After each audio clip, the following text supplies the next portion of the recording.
In this video we're going to look at consultancy projects. So in the previous video we looked at client projects, how the client sort of goes through the process of initiating the main project, but oftentimes they will have the need for a consultant to be hired to do the design, to help them with project management, to do the contract administration and the contract monitoring. So the inputs for this initiation process for a consultancy project are the project brief, so that's a statement by the client as to what they want, agreements, consents that may have been acquired or that may need to be acquired, other contracts, other work that's going on that the client might have going on, the enterprise environmental factors, so the market conditions, the resource availability within the market, government council regulations and industry standards such as New Zealand standards, such as council codes of practice, those sort of things. In the organisational process assets, there's the IPENS agreement. We'll talk about this in a minute. Previous agreements that you've sort of done before, so you can sort of take a previous agreement and just adjust it for the new project, and experience. So this is stuff the consultant usually does. This project charter is usually the CCS consultancy agreement, and what usually happens is the consultant puts it together in consultation with the client, and then they both agree it. So this is an agreement between the consultant and the client. The consultant has agreed to provide the services that are set out in the agreement, and the client has agreed to pay him for it. So normally it starts with a request for proposal, which may be something usually not it might be advertised online, not advertised in the paper anymore. It's usually a document, so normally you're online, it'll be something saying the Auckland City Council is looking for consultants interested in designing a new motorway for them. Okay, and the consultants would look at that, and then they'd sort of, if they're interested, they'd ask for the brief, or they'd download the brief, and it would provide a high-level product scope description of what the people actually want. And from that, the consultancy needs to make a decision to be involved in the project or not, and I'll talk about that more in the next slide. If they decide that they don't want to be involved and they're not involved in the project, that's it, the project didn't really happen. If they are, they'll put together a proposal. The proposals will be submitted and the client selects a consultant. Now sometimes what happens is the client just has a consultant they want to do the work, and all this doesn't happen. They just ring up the consultant and say, will you do this work for us? The consultant says sure, and then they'll reach an agreement then. So it doesn't always go through this competitive bidding. Sometimes it's a direct commission. And once that's done, the client selected the consultant, the consultancy agreement is prepared and signed, and that sets out the product scope and client authorization, which is set out in the consultancy agreement. We're going to look at the consultancy agreement in a little bit more detail, both in this video and in the class. So this decision to be involved in the project. So if it is a request for proposals, then the client, the consultant will look at that, and it'll be at a senior level, and they'll say, well, does this fit with our company aims? Is this something we want to do? Is the client suitable? Do they have a good record of paying people? Are they just the cowboys? Or is this a project that we don't really want to be involved in? Is it a bit dodgy or something that we don't really do? Can we do the work? Do we have the resources, the experience, the skills?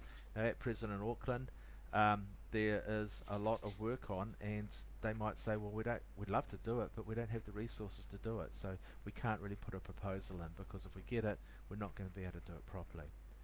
Then they'll be looking at the conditions of contract, or the agreement that the client is proposing. Now the CCCS is a fair agreement, and most consultants would be happy with that. But some clients like to put their own agreements in, which put more risk on the consultant, and the consultant might look at that and say, no, that's just not fair on us, we're not willing to take those sort of risks. So looking at the risks, are they going to, because at the end of the day the consultant wants to make a profit on this. How much is it going to cost us to prepare the submission? So some submissions can cost hundreds of thousands, tens of thousands of dollars to prepare. So, and if you've got one chance in three of winning, you know, one person's going to be happy and two people have spent that money and they're not going to get it back. So there's the chances of winning the contract. So the more people there are in the mix, the less chance you have of winning the contract, and the more chance you have of that money spent in preparing the submission being wasted. So they'll be looking at all of that, you know, in response to an invitation to tender or a request for a proposal. Invitation to tender is usually they'll have a firm, we want you to put in a price and we're going to select one of you guys to do it.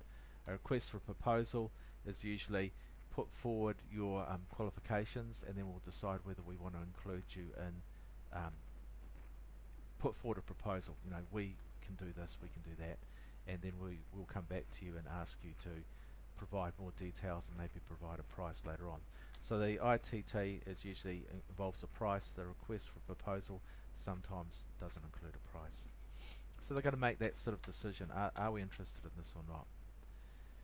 In a market where there's not much work on, yes, they are interested. They're interested in anything. But in a market where there is quite a lot of work on, like Auckland at present, they might not be. They have to be selective about what they do.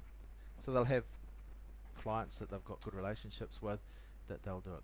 And so there's a lot of good reasons for clients to actually approach consultants one-to-one and negotiate an agreement in a market like this, because they're just trying to get someone to do the work, or the right person to do the work. So the project brief is usually provided by the client, although they may hire a consultant to help them develop it a little bit more. Description of the problem to be solved, assumptions they've made, limitations, things you don't want done.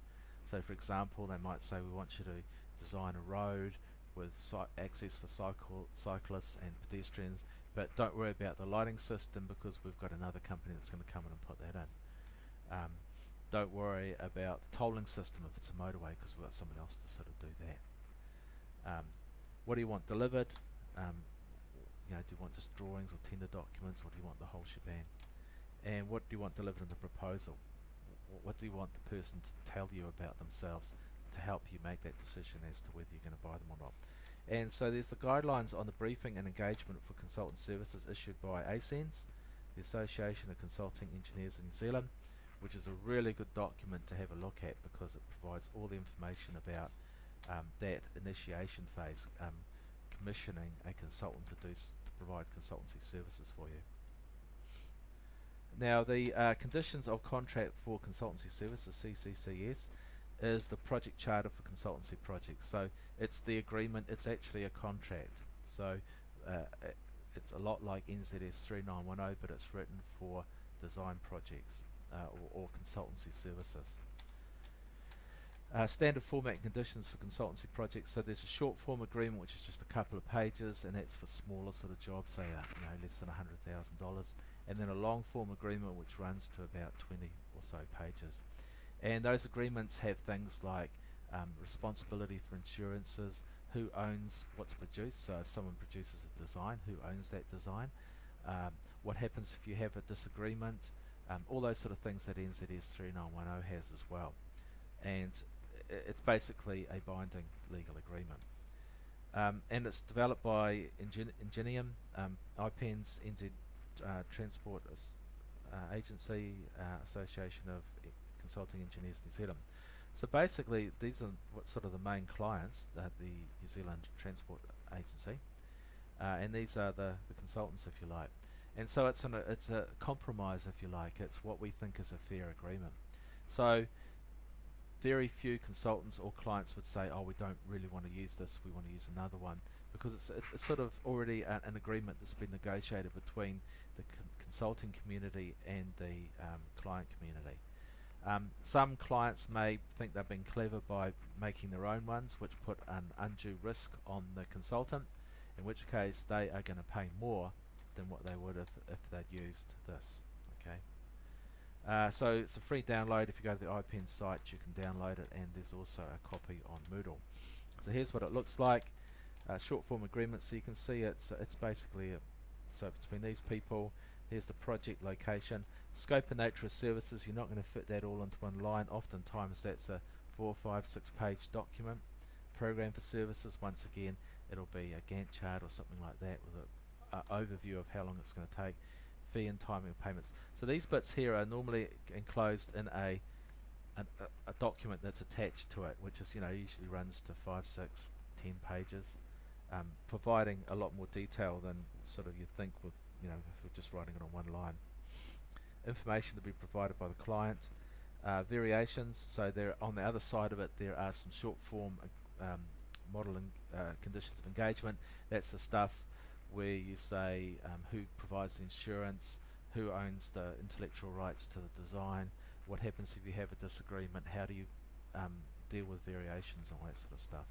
And then down the bottom here you can see that the client authorizes it, prints the name, signs it, the consultant signs it, and now you've got a binding agreement, but it's also authorization from the client telling you to go ahead with it. The client saying you have authorization to do this work as set out in all of this stuff, the project scope, the contract details, and that sort of stuff, and the consultant saying we'll do it, and it's also the client saying we'll pay you for it. So that is a consultancy, that's usually the way a consultancy project is initiated.